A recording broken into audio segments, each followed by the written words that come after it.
मैं बहुत हैरान हूँ ऐसे समय में जब कितने मासूम हिंदुओं ने पहलगाम में अपनी जान गंवा दी।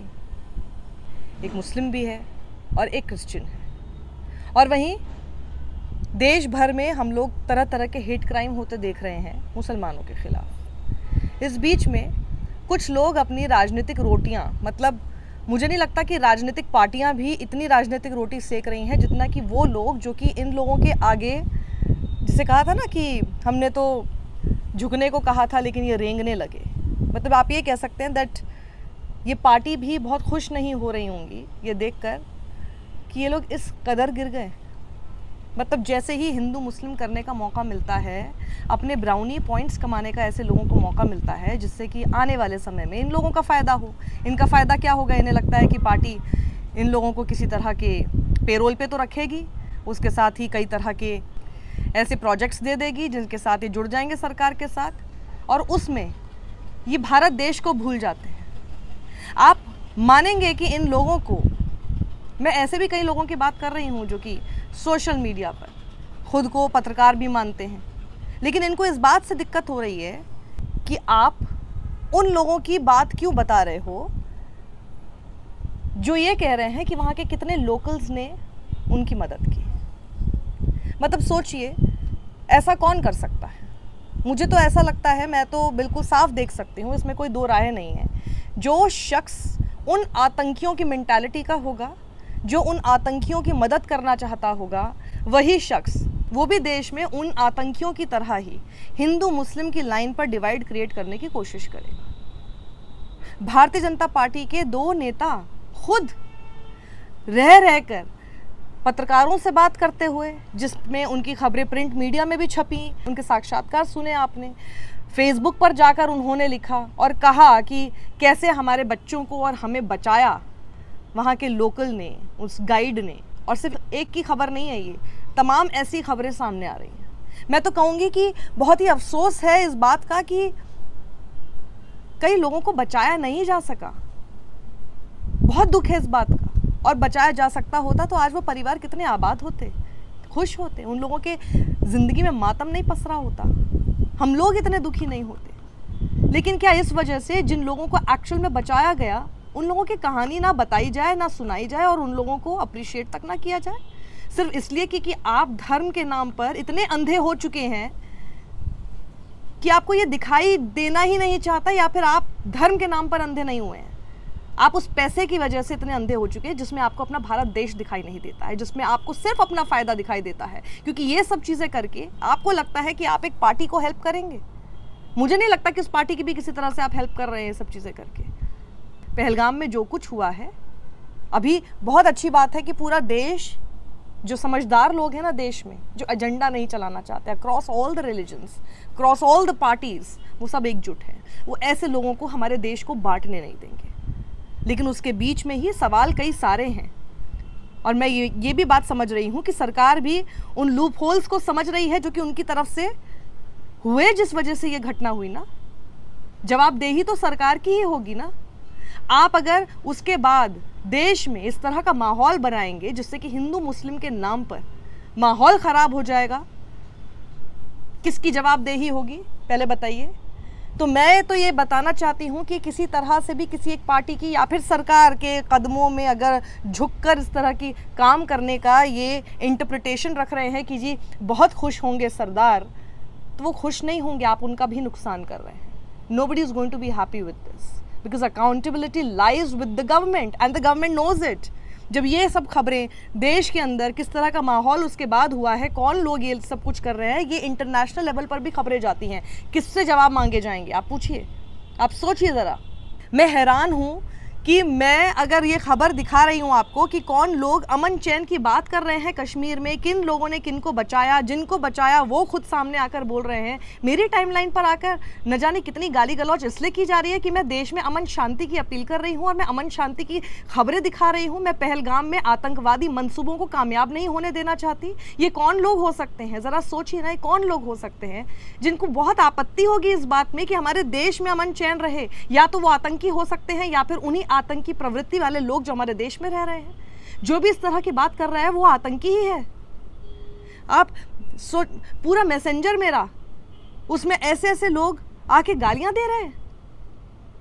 आपको लग रहा है कि मैं डर जाऊंगी और मैं चुप हो जाऊंगी। मैं क्यों डरूं और मैं क्यों चुप हूं? जब बात मेरे देश की है, मैं क्यों चुप हो जाऊं? मुझे गाली दे देते हो, किसी भी बात पर आकर कुछ बोला, मैं नजरअंदाज कर देती हूं, मुझे फर्क नहीं पड़ता, क्योंकि मुझे पता है कि सच क्या है और मैं सच बोलकर रहूंगी। लेकिन बात जब भारत देश में अमन शांति को भंग करने की आ रही है और आप लोग उसमें सहयोग दे रहे हैं, हम लोगों के भाईचारे को आप खराब कर रहे हैं, आतंकियों के मंसूबों को कामयाब बनाने में आप लोग लगे हुए, तो फिर चुप कैसे रहा जाएगा? मैंने कुछ स्क्रीनशॉट्स लिए हैं, मैंने इस बारे में लिखा भी था और मैं यही चीज़ आपको बता रही हूँ कि मैंने कुछ स्क्रीनशॉट्स भी लिए ऐसे कमेंट्स के, जिसमें आप सोचिए कि कितनी नफरत भरी हुई है और ये लोग नफरत क्यों फैला रहे हैं। इनके बारे में इन लोगों को पहचानिए, इनके नाम देखिए और इनको पहचानिए कि ये लोग किस तरह से देश में माहौल ख़राब करने पर तुले हुए हैं। और मेरी गुजारिश है गृह मंत्रालय से, गृह मंत्री अमित शाह से, देश के प्रधानमंत्री नरेंद्र मोदी से, इन सभी चीज़ों का संज्ञान लिया जाए, इन लोगों के ऊपर बैन लगाया जाए, इन लोगों को के ऊपर जो कार्रवाई की जा सकती है प्लीज़ की जाए। आप सोचिए, हम सब लोग एकजुट होकर सरकार के साथ खड़े होने की कोशिश कर रहे हैं। सवाल बिल्कुल रहेंगे, जवाबदेही सरकार की है और उनसे पूछा जाएगा, लेकिन सबसे पहले इस वक्त सरकार जो भी कड़े कदम उठाए उनके साथ खड़े होने का वक्त है। सरकार में कौन बैठे नहीं है उससे कोई लेना देना नहीं होना चाहिए किसी का भी। इस वक्त जब पूरी दुनिया में सरकार रिप्रेजेंट कर रही है हमारे देश को, वो हम सबको रिप्रेजेंट कर रही है, हमारा फर्ज बनता है ऐसे समय पर हम हमारे भारत देश की सरकार के साथ खड़े हों और भविष्य में इस तरह की कोई चीज़ ना हो उसको लेकर सवाल पूछे जाएं। लेकिन ये कौन लोग हैं जिन्हें इस बात से आपत्ति हो सकती है कि किसी हमारे एक भारतीय ने दूसरे भारतीय को बचाया, एक मुसलमान ने किसी हिंदू को बचाया, उस हिंदू के बच्चे को अपने गले से लगाकर बचाया और कहा कि पहली गोली अगर लगेगी भी तो वो मुझे लगेगी, इसको नहीं लगेगी जिसने मुझे चाचा कहा। वो कौन लोग हैं जिन्हें इस भाईचारे से आपत्ति हो सकती है? उस माँ बाप को तो नहीं है। वो माँ बाप तो खुद चीख चीख कर बोल रहे हैं कि किस तरह से हमारी मदद की गई। वो माँ बाप तो खुद भारतीय जनता पार्टी के लोग हैं और कितना करेज उन लोगों को भी चाहिए कि उन्हें पता है किस तरह की ओछी राजनीति होती है, उसके बावजूद वो सच आकर बताना चाहते हैं, क्योंकि आप लोगों की इस घटिया राजनीति से बहुत बड़ा है वो मंजर जो उन्होंने अपनी आंखों के सामने देखा है। आप लोगों की 2 पैसे की राजनीति जो है ना, वो 2 मिनट होकर ख़त्म हो जाएगी, लेकिन उन लोगों का पूरा संसार उजड़ जाता। वो सच उनको आकर बताना बेहद ज़रूरी था। And hats off to them. इसलिए मैं कह रही हूँ, it is not going to help the party और एनी गवर्नमेंट एट ऑल। आप ये सोचिए, इस तरह के कॉमेंट्स आ रहे हैं। अमन चौधरी नाम के शख्स को देखो, डीपी में खूब हिंदू हिंदू लिखा हुआ है। ये रोज़ रोज़ इसने बचाया उसने बचाया वाली न्यूज़ आ रही, लेकिन बचाया किससे? आतंकियों से लड़े, ना चोट खाई ना गोली खाई, तो किससे बचाया? गोली चलने के बाद जो भाग रहे थे उनके साथ भागने को बचाना बोल रहे, और ये मीडिया वाले ऐसे बता रहे जैसे बंदूक की नाल में हाथ डालकर रोक दिया बचाने को। ना इस शख्स के पास इतनी हिम्मत है कि अपनी फ़ोटो लगा सके डीपी में, ना ये अपने घर से बाहर निकलकर वहाँ पर मौजूद था, घर बैठा हुआ है। जो आंखों देखी जिनके साथ बीता वो जो बता रहे हैं, ये उसको भी रिस्पेक्ट नहीं करना चाहता, ये उस परिवारों को भी रिस्पेक्ट नहीं करना चाहता। इसके हिसाब से जो इसकी नफरत है वो ज़्यादा बड़ी है इस देश की अमन शांति और भाईचारे से। ऐसे लोगों से दूर रहिए। राहुल व्याहुत नाम का एक शख्स देखिए लिख रहा है, सही बात है, वैसे भी बकरे को हलाल करने से पहले खूब खिलाया पिलाया जाता है। इस तस्वीर पर, ये इतनी प्यारी तस्वीर पर ये इस तरह की बात लिख रहा है। इसी शख्स ने इस बच्चे को बचाया, लेकिन ये देखिए ये अपनी नफरत की आंधी में कितनी घटिया लेवल पर गिर जाते हैं, इतनी घिनौनी बातें आकर यहाँ पर कर रहे हैं। इनको कोई फ़र्क नहीं पड़ रहा कि जिसकी बात हो रही है वो एक छोटा मासूम बच्चा है। इन्हें सिर्फ अपनी गंदगी जो मुंह से निकलती है ना, वो यहाँ पर आकर फेंकनी है।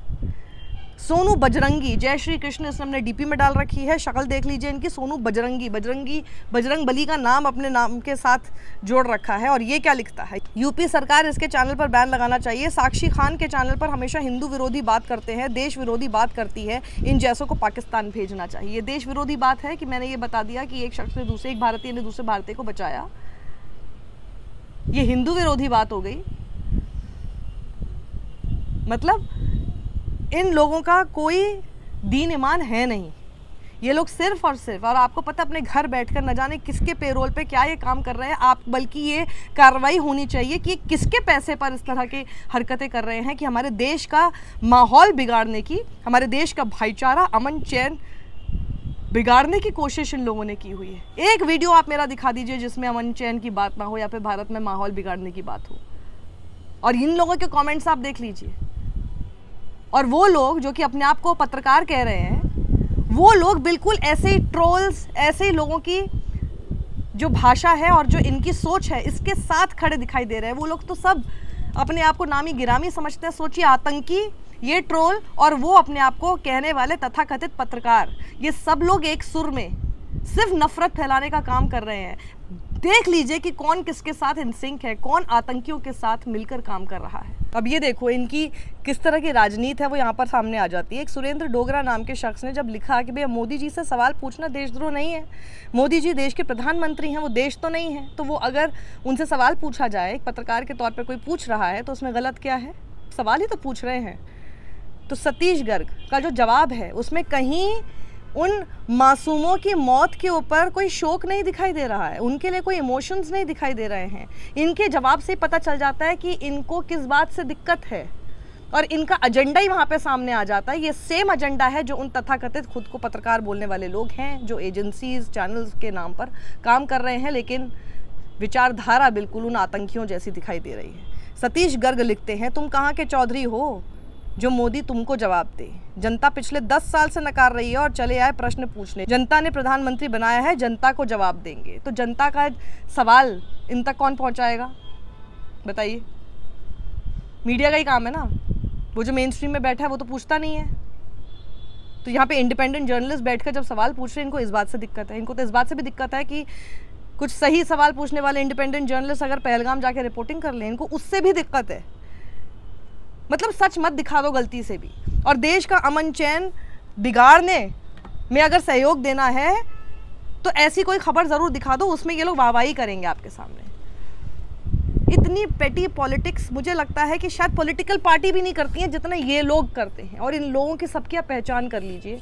ये तो मैंने कुछ स्क्रीनशॉट्स रखे थे, आप लोगों को दिखा दिए, लेकिन ये सिर्फ एक एग्जाम्पल था आप लोगों को बताने का कि किस हद तक नफरत रग रग में फैला दी गई है। और अब ये अनकंट्रोलेबल हो गई है। मुझे लगता है सरकार के लिए भी अनकंट्रोलेबल हो गई है। जिन पॉलिटिकल पार्टीज़ के सब लोग कदमों में जाकर काम करने की कोशिश कर रहे हैं, उनके लिए भी हो गई है अनियंत्रित। बिल्कुल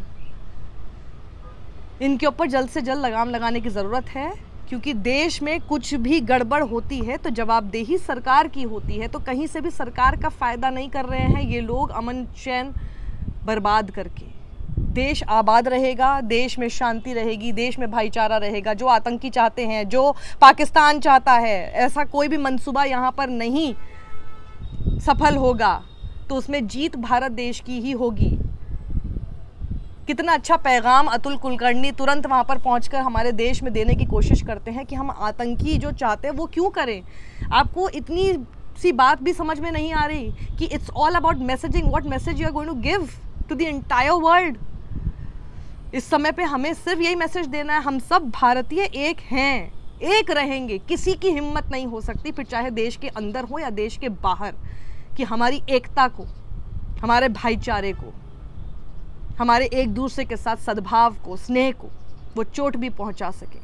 हम एक हैं, हम एक भारत हैं, और इतनी बड़ी मुट्ठी के तरह जब हम लड़ेंगे ना, किसी की हिम्मत नहीं हो सकती हमें बांटने की।